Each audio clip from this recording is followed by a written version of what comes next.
So now where I'm at coming up on 2025, as I look backwards, I've grown over 20,000 pounds of mushrooms and sold 20,000 pounds of mushrooms, and people have eaten that many mushrooms. So I feel like I've grown as a person and as a business owner, just overcoming all the challenges and all the forethought and planning that goes into it has definitely translated to my everyday life and just my life as a citizen and helping out my community.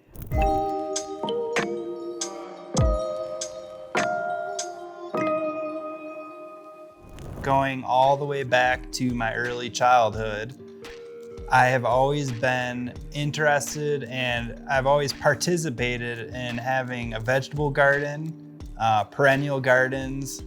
Back when I was growing up, my family would visit my grandpa's house every Sunday, and I remember vivid memories of having the tomato garden going all summer, and my grandma, she would make huge batches of sauce, and my grandpa actually had a potato farm before he immigrated to America. So I think that my interest could be genetic as well as just environmental. Being outside in upstate New York, everything was very lush and the foliage was there, and he had a pear tree and an apple tree, and I just remember, every fall we would harvest from the garden, and that's kind of my origin story. And also on my mom's side, my grandma, she had a green thumb, so we always had a vegetable garden at her house, and she had, agriculture growing up. So my mom was always surrounded by farm animals and just, everything that comes with the farmer culture. So I would say from a very young age, I was interested in growing plants. Then as time went on, I took a more scientific interest, I would say, in hydroponics and more intricate plant horticulture. And then that led me to be interested in plant tissue culture and just tissue culture in general. All of those things kind of combined one summer a decade or so ago where I actually tried to grow mushrooms. So basically the first ever attempt at growing mushrooms I ordered some spawn off of Amazon, and that was a long time ago where there wasn't any of these producers that made growing widely accessible. So I ordered this little bag of grains. It was probably, like 3 grams worth of grains in a plastic bag. They were all completely dried out.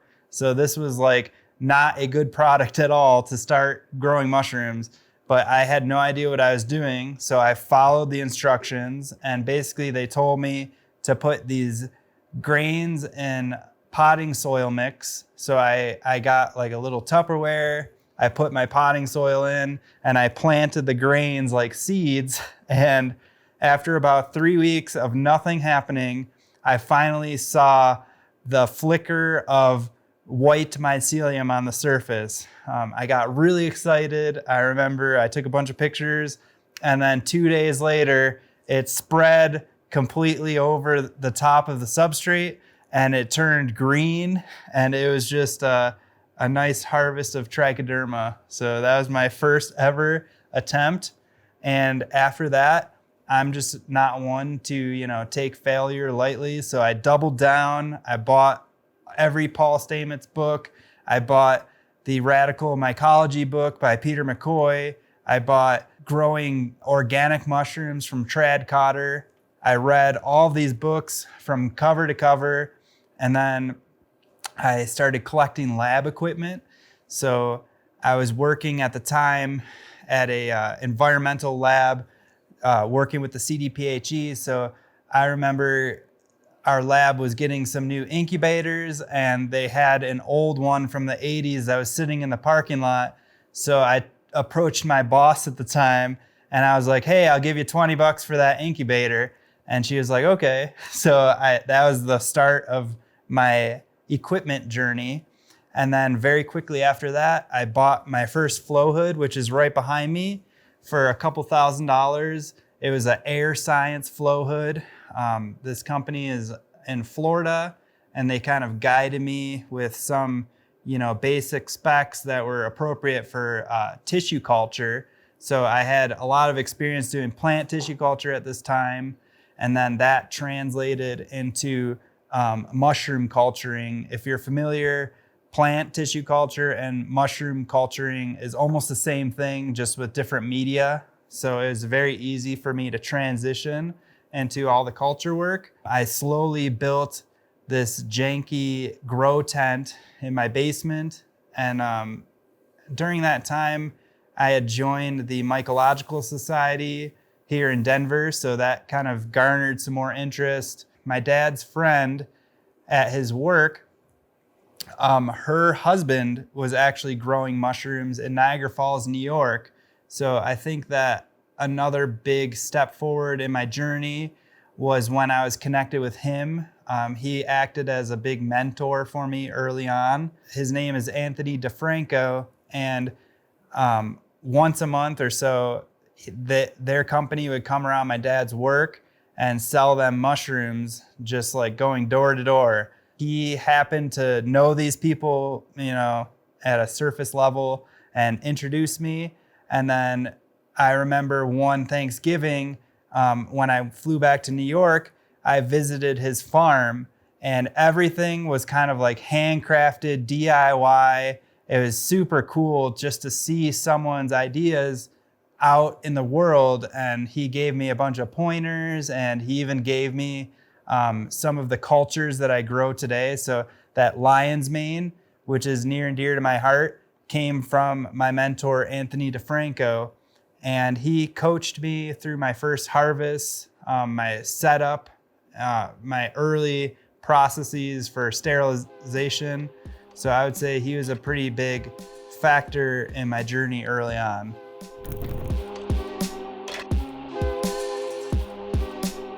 At this stage, I consider myself a hobbyist. So there was a certain period of time where I was just growing tons and tons of mushrooms for a hobby. And eventually my friends and family got sick of eating mushrooms all the time. So I made an ad on Craigslist. Within a day or two, I remember someone rode their bike from Lakewood to our house in Denver. So it was at least, a 30-minute bike ride. And they bought all the lion's mane that I listed. And I'll never forget it, but he was standing at the front door, and I brought him a brown bag of the lion's mane, and he opened the bag up, reached in and just grabbed a piece of lion's mane and ate it raw.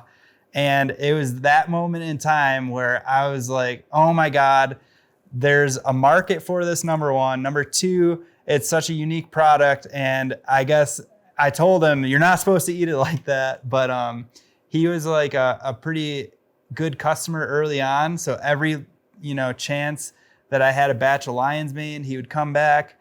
And I think 2 or 3 months after that, there was a grocery store in Wheat Ridge that was just starting out, and they were looking for very local growers. And the lady, Christina Welsh, saw my ad in Craigslist and reached out to me, and she's like, hey, do you want to bring your mushrooms to our grocery store? So at the time, I was still working in a lab full time, but I had saved up a bunch of money, and I saved up like all this equipment just from being a hobby. That was the point in time where I made the leap to do this full time. So I knew there was a market demand. I had an opportunity at this grocery store to just grow as much as I could. And I did have a little bit of a cushion, and I was at a spot in my life where I could take that risk to start the business.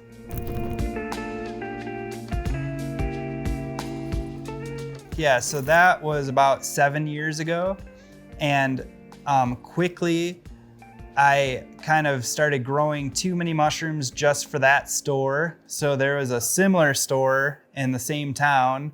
So I ended up splitting my inventory between those two small grocers. And I remember, getting $200 or $400 checks, and then restocking my inventory weekly. And like, that was so rewarding for me. I felt like I was being like a sustainable human and helping the community. People were they were validating my business by coming back and buying mushrooms over and over again. So that was like building the momentum for my farm.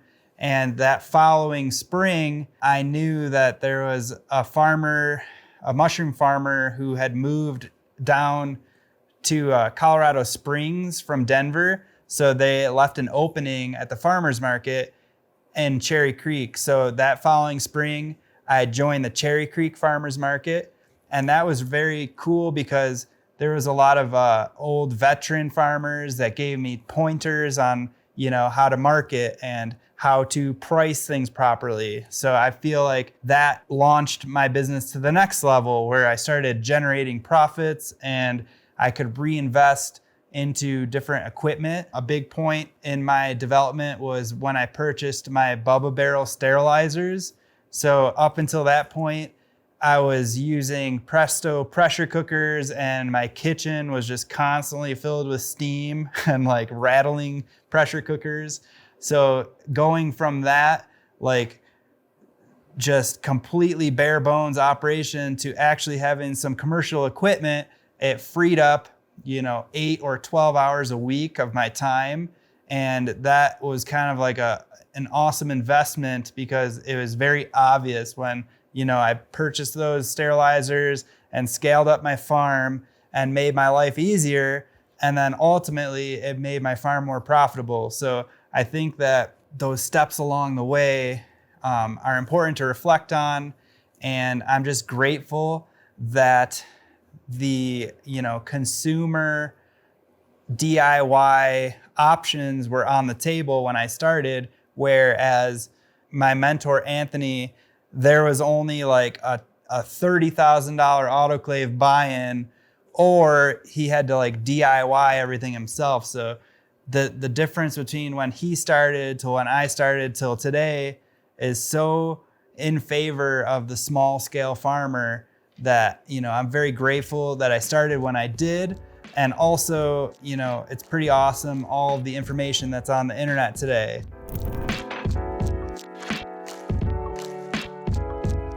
So now where I'm at coming up on 2025, as I look backwards, I've grown over 20,000 pounds of mushrooms and sold 20,000 pounds of mushrooms, and people have eaten that many mushrooms. So I feel, very rewarded and grateful.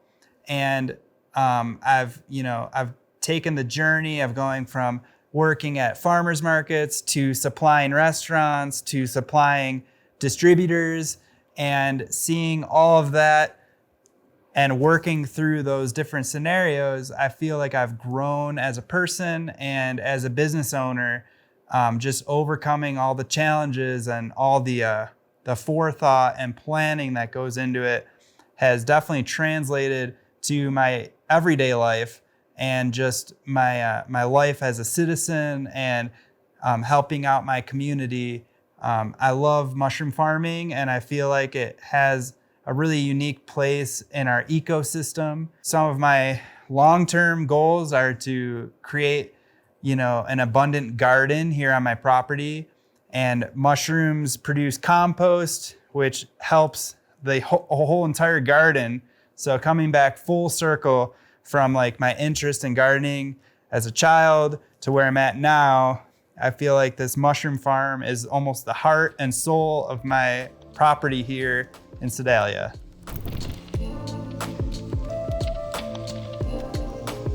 So looking back in time, some things that I would do differently. I think that having more foresight during the expansion process. So it was very difficult operating my farm in Denver while we were building this farm. So maybe hiring a manager or just having done more research to be more prepared for building. I think that was the most difficult part of my journey so far, was to have all these different moving parts and dealing with the ebbs and flows of construction. That was all during the COVID era, so getting supplies was very difficult. Lining up contractors was difficult. So maybe doing that either before or after, and just having a more thorough plan would have made things a little bit less hectic. Yeah, and I feel like just not trying to grow too fast was good. I've seen a lot of farms that started when I did fail because they tried to grow too much too quickly. I think that looking backwards, I appreciate my wife's logic, because I was always the one that was like, we're gonna scale up, we're gonna just blow this thing up. And she was always the one that had the sense to be like, hold on, first we have to, get good at these customers, and then we're gonna have to grow slowly so that we do it steadily with a good foundation. And just, having a good partner by my side, I'm super thankful for. And, mitigating that macho, like the hustle culture of just grow.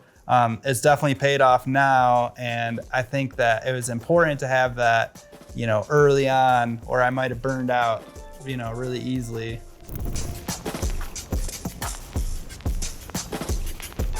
So for those of you who don't know, I'm professionally a med tech. So I'm a laboratory scientist at a hospital, and that applies to my skills in the lab. I've done environmental testing, I've done plant tissue culture, I've cultured human cells before in vitro to make medical products.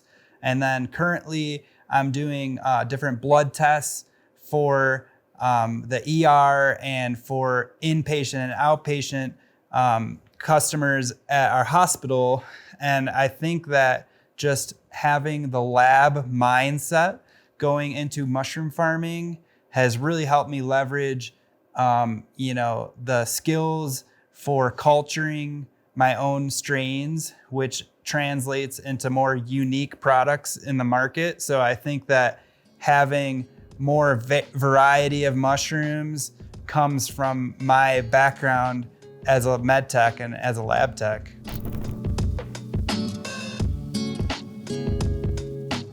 I think that there's some common mistakes that I see in the mushroom world.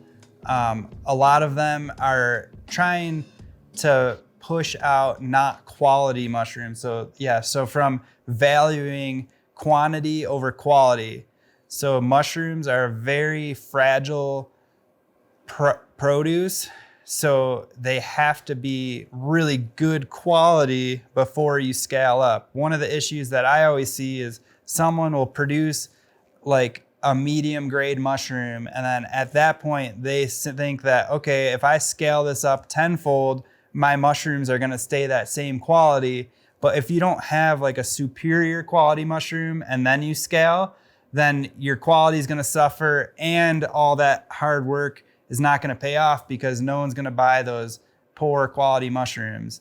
The biggest problem that I see in today's mushroom world is people value the quantity over the quality. And my philosophy has always been quality over quantity. And one of the most obvious, examples that I can give you is that if I'm picking my mushrooms on a Friday and I know that I'm gonna pick them again Saturday morning before the farmer's market, I will still pick them on Friday, even though they're a little bit underripe and undersized, because those smaller baby mushrooms clients love compared to an overinflated oyster mushroom that maybe you'll get some more yield and that will translate into a little bit more money. But in the long term, if you want to be memorable to your customers, I think that quality always surpasses quantity.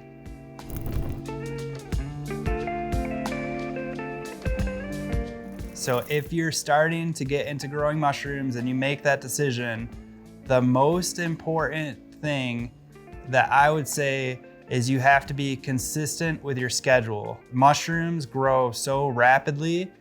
They grow very consistently, so there's no slowing them down.